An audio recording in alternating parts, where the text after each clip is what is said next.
তুমি যদি এই ভিডিওটা ইচ্ছা করে ক্লিক করে থাকো তার মানে তোমার আইএলটিএস রিডিং এ 6 পেতে সমস্যা হচ্ছে। এটার পিছনে কারণটা কি? Is it because you are a weak student or is it because you have the wrong strategy? Hey guys, আমি আনান কানেক্টেড একাডেমি আইএলটিএস এবং English foundation instructor, otherwise known as the IELTS sensei, এবং আজকের এই ভিডিওতে we are going to discuss যে তুমি কেন IELTS reading এ 6 পাচ্ছ না। At the same time I am going to tell you 2 strategies যেগুলো তুমি ইমপ্লিমেন্ট করে আইএলটিএস এ খুব ইজিলি 6 পেতে পারো even if you are a weak student. So let's get started.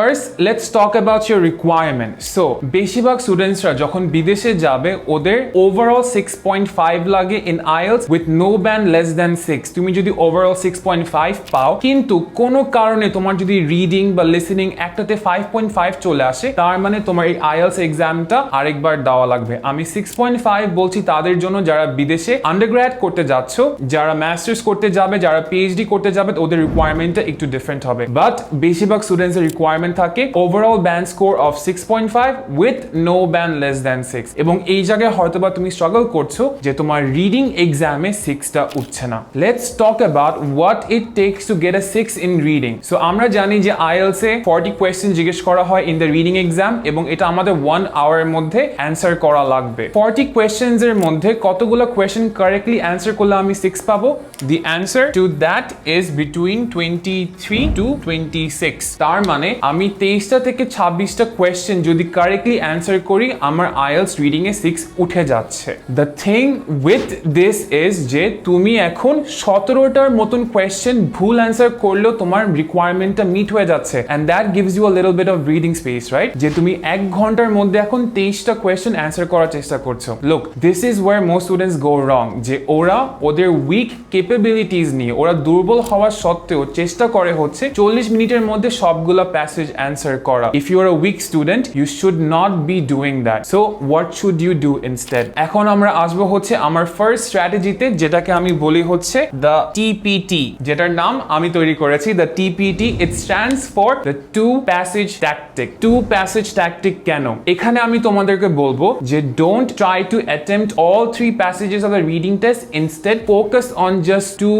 passages. এটা একটু রিস্কি হয়ে যায় কারণ অনেক ইনস্ট্রাক্টর, অনেক ইউটিউবার তোমাদেরকে এই কথা বলবে না জাস্ট 2টা প্যাসেজ সলভ করে আসতে। এটা আমি তোমাদেরকে কেন বলছি, লেটস গো देयर। এক একটা প্যাসেজে তোমাদেরকে কোয়েশ্চেন জিজ্ঞেস করা হবে अराउंड 13। তার মানে 2টা প্যাসেজে তোমার কোয়েশ্চেন থাকবে হচ্ছে 26টা কোয়েশ্চেন, এন্ড তুমি যদি ওই 26টা কোয়েশ্চেন অ্যাটেম্পট করে you get 90% of them correct, you get band 6। ওভাবেই তুমি ব্যান্ড 6 পেয়ে যাচ্ছ। সমস্যা হয় যখন তুমি সবগুলো কোয়েশ্চেন অ্যাটেম্পট করতে যাবে, যার ফলে দেখা যাবে তুমি তাড়াহুড়া করছো, যার কারণে তোমার ওই মিনিমাম রিকোয়ারমেন্টটা 23টা কোয়েশ্চেন কারেক্টলি অ্যান্সার হবে না। This strategy is only for students যারা এরকম ফিল করে ইস যদি আমার আরেকটু সময় থাকতো রিডিং এক্সামে তাহলে আমি সবগুলো অ্যান্সার করতে পারতাম বা আরো ঠিকভাবে অ্যান্সার আমি দিতে পারতাম। This is for you. High accuracy, more time. Let me get into more details. So when you get the question paper, select 2 passages. এখন রিডিং এর সাধারণত প্রথম 2টা প্যাসেজ ইজি হয়, বাট তুমি যখন এক্সাম দিবে কেসটা মাই বি ডিফারেন্ট হতে পারে। সো এমন 2টা প্যাসেজ সিলেক্ট করো যেগুলোর কোয়েশ্চেন টাইপস গুলো তোমার ভালো লাগে, যে কোয়েশ্চেন টাইপস গুলো নিয়ে তুমি কমফোর্টেবল। যে ধরো তুমি এমসিকিউ খুব ইজিলি অ্যান্সার করতে পারো, তুমি সেন্টেন্স কমপ্লিশন খুব ইজিলি অ্যান্সার করতে পারো, ওই প্যাসেজ গুলোর উপরে ফোকাস করো যে প্যাসেজ গুলোতে এই কোয়েশ্চেন টাইপস গুলো আছে, and take 50 to 55 minutes in solving those 2 question papers or those 2 passages. এটা অনেকে তোমাকে বলবে না কারণ আমরা জানি হচ্ছে রিডিং এ পার প্যাসেজে আমাদের 20 মিনিট করে সময় দেওয়া হয়। এখানে আমি তোমাকে বলছি হচ্ছে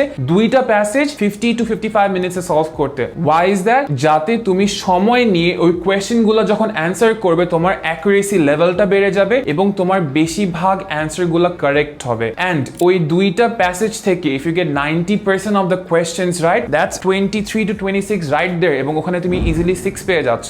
অন দি আদার হ্যান্ড যে স্টুডেন্টসরা ইংলিশে দুর্বল থাকা সত্ত্বেও 3টা প্যাসেজ করার চেষ্টা করে, দে হারি আপ আ লট এবং they try to answers really fast, যার কারণে ওদের অ্যাকুরেসি লেভেলটা কমে আসে। আমি বলবো মাথা ঠান্ডা রাখো, মাথা ঠান্ডা রেখে 2টা প্যাসেজ সিলেক্ট করো, দুইটা প্যাসেজ সিলেক্ট করে answer at least 90% accurately and immediately transfer those answers to the answer sheet. That's the first thing. এখন তোমার হয়তোবা হাতে 5 মিনিট সময় বেঁচে থাকতে পারে. What you do with those 5 minutes is go to the third passage যেটা তুমি বাকি রেখেছো and আল্লাহর নাম নিয়ে just কয়েকটা অ্যান্সার তুমি দাগিয়ে আসো. If you have true false not given সবগুলো তুমি ট্রু দিয়ে ফেলো. If you have multiple choice questions A B C D randomly select করে থাকো, এখানে কিন্তু আমরা অ্যান্সার কারেক্ট করার চেষ্টা করছি না, এখানে আমরা বোনাস মার্ক পাওয়ার চেষ্টা করছি, কারণ আমার ফার্স্ট দুইটা প্যাসেজ যদি ঠিকভাবে অ্যান্সার করা হয় আমি এই মার্কস গুলা দিয়ে 6 পেয়ে যাচ্ছি, যার কারণে এই এক্সট্রা যে মার্কস গুলা এটা আমার বোনাস হিসাবে কাজ করবে, যেটা আমাকে হয়তোবা 6.5 পেতে সাহায্য করতে পারে. It's all on lakh at this time. But I should also mention যে এই টিপিটি এই টু প্যাসেজ ট্যাকটিকে একটা রিস্ক থাকতে পারে, which is তুমি যদি প্রথম দুইটা প্যাসেজ সলভ করে 90% অ্যান্সার আনতে না পারো, there is a chance you might get less than 6. So it's of utmost importance যে তুমি যখন ওই দুইটা প্যাসেজ সিলেক্ট করবে, correct the right two passages, take your time in solving those, এবং লাস্টের টাইমটাতে your attempting the third passage very fast, যাতে ওখান থেকে তোমার কিছু বোনাস মার্কস আসে. That was the first tactic, the two passage tactic. এখন আমি ধরে নিলাম যে তুমি গ্যাম্বল করতে পছন্দ করো না, because that was kind of a gamble. এখন তুমি হয়তোবা চাও সবগুলো প্যাসেজ অ্যান্সার করতে, সো তোমার জন্য আমি যে ট্যাকটিকটা বলবো that is the SQS tactic. The SQS tactic, যেটার ফুল ফর্ম হচ্ছে সিকোয়েন্সিয়াল কোয়েশ্চেন সুপ্রিমেসি, যেটা টার্মটা আমি আবার বানিয়েছি. সো IELTS রিডিং এ দুই ক্যাটাগরি কোয়েশ্চেন আসে. Those are the sequential question and the non sequential question. So questions like true false not given, multiple choice question, sentence completion, summary completion, short answer question, এগুলা হচ্ছে সব sequential question. On the other hand heading matching, classification question, matching information, diagram labelling, sentence ending, matching sentence endings, এগুলা হচ্ছে সব non sequential questions. If you have the right strategy when you're starting these passages, you will get the right score that you need. তার মানে যখন তোমার এই প্যাসেজগুলো তুমি open করছো, you'll find a mixture of both. একটা প্যাসেজে সিকোয়েন্সিয়াল কোয়েশ্চেনও থাকতে পারে, নন সিকোয়েন্সিয়াল কোয়েশ্চেনও থাকতে পারে. সো when you start, কোন কোয়েশ্চেনগুলো করা তোমার জন্য বেটার হবে? The sequential question, right? কারণ কি সিকোয়েন্সিয়াল মানে কি? প্যাসেজে উত্তরগুলো তোমার ধারাবাহিকভাবে থাকবে, অন্যদিকে নন সিকোয়েন্সিয়াল কোয়েশ্চেনে প্যাসেজের উত্তরগুলো এলোমেলো করে থাকবে. সো তাড়াতাড়ি কোন অ্যান্সারগুলো তুমি পাবে? The sequential one. So যখন তোমার প্যাসেজে দেখছো যে কোয়েশ্চেন 1 থেকে 8 হচ্ছে হেডিং ম্যাচিং এবং কোয়েশ্চেন 9 থেকে 13 হচ্ছে true false, always start with the true false. ট্রু ফলসটা আগে করলে কি হবে? অ্যান্সারগুলো তুমি তাড়াতাড়ি পেয়ে যাচ্ছ, যার ফলে প্যাসেজের সম্পর্কে তোমার আরেকটু ভালো ধারণা হবে, যার কারণে তুমি হেডিং ম্যাচিং এর অ্যান্সারগুলো আরো বেশি তাড়াতাড়ি করে ফেলতে পারবে. Use this tactic for every single passage. Sequential questions গুলো আগে, নন সিকোয়েন্সিয়াল কোয়েশ্চেন গুলো পরে, এবং দেখবা তুমি অ্যান্সারস গুলো আরো বেশি তাড়াতাড়ি পেয়ে যাচ্ছ,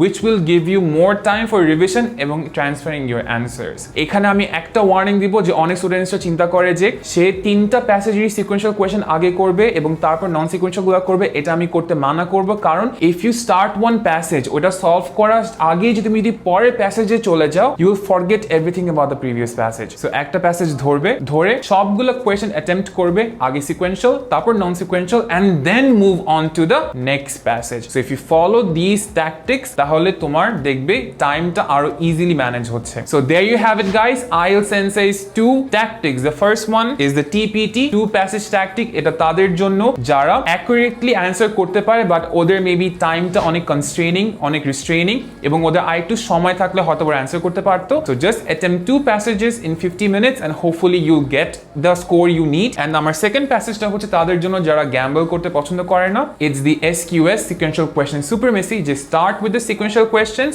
and then move on to the non-sequential questions. So hopefully these two tactics are going to come of use to you. আর তোমাদের যদি আর কোনো help লাগে regarding IELTS preparation or with basic English training, as you know, I am a teacher of Connected Academy এবং আমাদের এখানে দুইটা best course আছে. One is the IELTS VIP course, তাদের জন্য যারা IELTS preparation নেওয়ার চেষ্টা করছে এবং they want comprehensive training in listening, reading, writing and speaking. আরেকটা হচ্ছে আমাদের English Foundation course, তাদের জন্য যাদের ইংলিশটা একটু দুর্বল দুর্বল এবং ওরা ওদের grammar, basic speaking, basic writing, basic listening, basic reading এগুলো ইমপ্রুভ করতে চাচ্ছে। I will leave a link to both the courses in the description below, so sign up and one of our team members is going to get in touch with you. So there you have it guys, আমার 2 tactics for reading if you're struggling with IELTS. So আজকের video এই পর্যন্তই, আপনার সাথে আমার দেখা হবে আগামী ভিডিওতে। So if you like the video please leave a like, যদি ভিডিওটা ভালোবেসে থাকেন please subscribe, and if you think যে ভিডিওটা আরেকটু বেটার করা যেত please leave a comment. I always welcome constructive criticism. So I will see you guys in the next video. Till then, keep having fun learning English.